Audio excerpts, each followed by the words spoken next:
FDC তো চলচ্চিত্রের আতুর ঘর। এখন ববির গল্পে বা আমার গল্পে একটা কমেন্টস করে, আমার তো সিনেমা রিলিজ হবে শুনে আমার যা তা বলতেছে, কিন্তু এটা শিখছে তাদের পরিবার, তার মা বাবা এটা শিখেছে। ঈদের আনন্দ মনে হয় আমার হয়ে গেল আজকে, আপনাদের সবাই কিনে যে সময়টা কাটালাম খুবই ভালো লেগেছে। এবং মুভির যারা দেখছে তাদের যে হাসি, তারা আমাকে জড়িয়ে ধরছে, তারা হাততালি দিচ্ছে, ভালো লাগছে আসলে। আর এমন একটা সময় আসলে চাচ্ছিলাম, আমরা তাই চাই। আমার আর ববির একটা মুভি আসবে খুব সহসায়, এটা বউ মুভিটা, এটা পরে ডিফারেন্ট আঙ্গিকে, সেটার মধ্যে অ্যাকশন আছে বাট মানে ড্রামা, খুব বেশি ড্রামা। তো আমরা ড্রামা করতে বেশি পছন্দ করি অ্যাকচুয়ালি। আর হলো মুভি নিয়ে আমার অনেক কথা আমি বলেছি, আবার বলতে চাই একটা, যে আসলে সবার মুভি ভালো হোক, হলে যে সিনেমাটা দেখুক, আমার সিনেমাটা দেখুক, সবারটাই দেখুক। এফডিসি তো চলচ্চিত্রের আতুর ঘর, এটাকে আপনাকে শ্রদ্ধা করা উচিত, তাই না? যেখানে চলচ্চিত্র মানেই এফডিসি।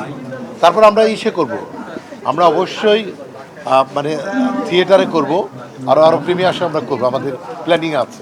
এটা আমি বলবো এই জন্য, আমি একজন পুলিশের অফিসার, আমি ক্লাস 1 অফিসার, আমার অনেক দায়িত্ব আছে, আমার দায় আছে এই ডিপার্টমেন্টের প্রতি। এবং পুলিশ খুব অবহেলিত, আপনার পুলিশ খালি বকতেই থাকেন, ভুল বুঝতে থাকেন, তাই না? কিন্তু পুলিশের যে কত ভালো মানুষ আছে, কত মানে নিজের জীবন বাজি রেখে ডিউটি করে আপনাদের দেখায়, তারপরে আসলে আমরা ভুল বুঝি।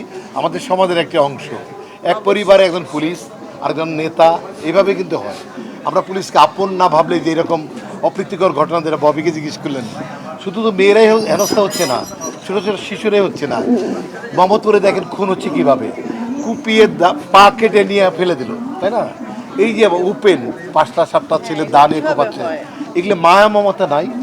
কোন পরিবারে জন্ম হয়েছে তাও জানি না।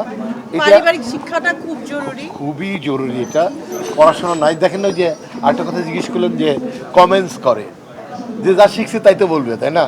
এখন ববির গল্পে বা আমার গল্পে একটা কমেন্টস করে, আমার তো সিনেমা রিলিজ হবে শুনে আমার যা তা বলতেছে, কিন্তু এটা শিখছে তাদের পরিবার, তার মা বাবা এটা শিখেছে, এটা ভালো কিছু বলতে পারবে না। কারণ আমি তো তার কোনো শত্রু না, আমাকে নিয়ে খারাপ কথা সে কেন বলবে? শিখে নেই কিছু। তাদের জন্য আমার দুঃখ হয়, আফসোস হয়, যে মানে সমাজের একটা কীট হিসেবে তারা চিহ্নিত হচ্ছে। আর আমরা চাই যে এই সময় থেকে আসলে বেরিয়ে আসতে হলে অবশ্যই আইন শৃঙ্খলাকে আরও স্ট্রিক্ট করতে হবে, স্ট্রং হতে হবে, এবং সাপোর্ট দিতে হবে।